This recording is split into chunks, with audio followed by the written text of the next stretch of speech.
ఉంది. ఎక్కడ లోకల్గా సినిమా షూటింగ్ జరుగుతుండగా ఆ ప్రొడ్యూసర్ తోటి ఉన్నప్పుడు నాన్న 1-2 వేషాల్లో చిన్న చిన్న వేషాలు మహా అయితే సెకండ్స్తో ఉంటుంది, 1 మినిట్ కూడా ఉండదేమో. ఏ సెంటర్గా నాకు ఇది ఎందుకు చేయకూడదు, చెయ్యొచ్చురా, కానీ అది మన ఏరియా కాదు, మనకు ఎవరు తెలిసిన లేరు, అక్కడ దిక్కుముక్కు లేదు, నీకు ఎవరు ఆసటగా నిలబడతారు, బాసటగా నిలబడతారు, ఎవరు నీ చేయూతనిస్తారు, చాలా కష్టం. ఎక్కడో అన్నోన్ ఫీల్డ్కి వెళ్ళి నువ్వు రాణించగలవా, ఒంటరిగా వెళ్తున్నావు అని అంటే ఏదో గట్ ఫీలింగ్, నేను రాణిస్తాను అన్న నమ్మకం, నేను వస్తాను అన్న నమ్మకం. ఎందుకంటే ఏమనుకున్నా, ఏ బ్యాంక్ ఎంప్లాయీ అనుకున్నా, నాన్నగారిలాగా పోలీస్ డిపార్ట్మెంట్ అనుకున్నా, ఇంకోటి అనుకున్నా, నేవీ ఆఫీసర్ అనుకున్నా, కిక్ ఇవ్వటం లేదు. అదే సినిమా యాక్టర్ అయితే యా అని అనిపించింది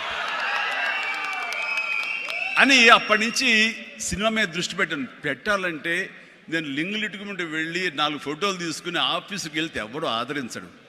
నేను ఒక ఫిలిం ఇన్స్టిట్యూట్లో ట్రైనింగ్ అయ్యానండి, ఆమె ట్రైన్డ్ యాక్టర్ అని అంటే ఎంతో కొంత ఆదరణ ఉంటుంది, రావు కూర్చొని చేసి టీ అని ఇస్తారేమో అనే ఉద్దేశంతో నేను ఫిలిం ఇన్స్టిట్యూట్లో జాయిన్ అయితే అక్కడ నేను అయ్యాను. ట్రైనింగ్ అయిన తర్వాత అక్కడి నుంచి ఏ ఒక్క రోజు కూడా రమ్మండి, ట్రైనింగ్ పూర్తి అవ్వకుండానే నన్ను నా టాలెంట్ని చూసి ఆయా ప్రొడ్యూసర్లు అప్పటికప్పుడు నాకు వేషాలు ఇవ్వడం మొదలుపెట్టారు.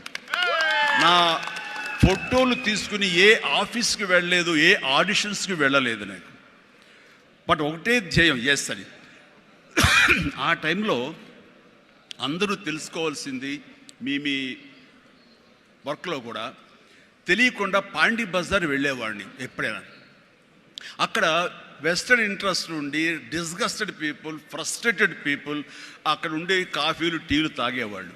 నేను అక్కడికి వెళ్ళేవాడిని, కొంతమంది కలిసి ఏంటి కొత్తగా వచ్చావా, ఏం చేస్తున్నావు, సినిమాల వేషం ట్రై చేస్తానని, ఇంకా ఇన్స్టిట్యూట్లో ట్రైనింగ్ అవుతున్నాను. ఆహా అబ్బో రైట్ రారా, వీడు చూడు ఎంత అందంగా ఉన్నాడో, కొట్టేరు లాంటి ముక్కు, మంచి ఇది వచ్చేస్తూ, వీడికే దిక్కు ముక్కు లేదు, సోసోగా కనిపించే నీకేంటయ్యా, ఇదో ఇక్కడ అక్కు ఆశ పెట్టుకోకు, ఇక్కడున్న ప్రతి ఒక్కరు కూడా సినిమాల్లో ఏదో ప్రయత్నం చేసిన వాళ్ళే, ఇక్కడ నా అనేవాళ్ళు ఎవరు లేకపోతే నువ్వు రాణించలేవు అని చెప్పినప్పుడు చాలా డిసప్పాయింట్ అయిపోయేవాడిని, సల్క్ అయిపోయేవాడిని, కుంగిపోయేవాడిని. అలాగే రూమ్కి వెళ్ళేవాడిని, ఆ రోజంతా నిద్ర పట్టేది కాదు, నిజమా అనేది. నేను ఏదైతే ఆశలు ఏదైతే మనసులో పెట్టుకుని నేను అవుతాను నమ్మకం ఉందో, ఆ నమ్మకం సడిలిపోయేది, బ్రేక్ అయిపోయేది, కూలిపోయేది.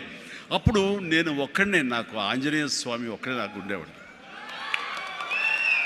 ఆయన దగ్గరికి వెళ్ళి ఆయన ప్రార్థించున్నాను, ఆయనతోటే నేను కాన్వర్స్ చేసేవాడిని, ఆయనతోటే సంభాషించేవాడిని, ఆయనతోటి నేను ఏది మాట్లాడినా సరే ఆయన నాకు బదులు చెప్తున్నట్టుగా అనిపించేది. నేను ఎవరు వెళ్ళమన్నారా అక్కడికి, నెగిటివిటీ ఫీల్డ్లోకి, నీకు పాజిటివ్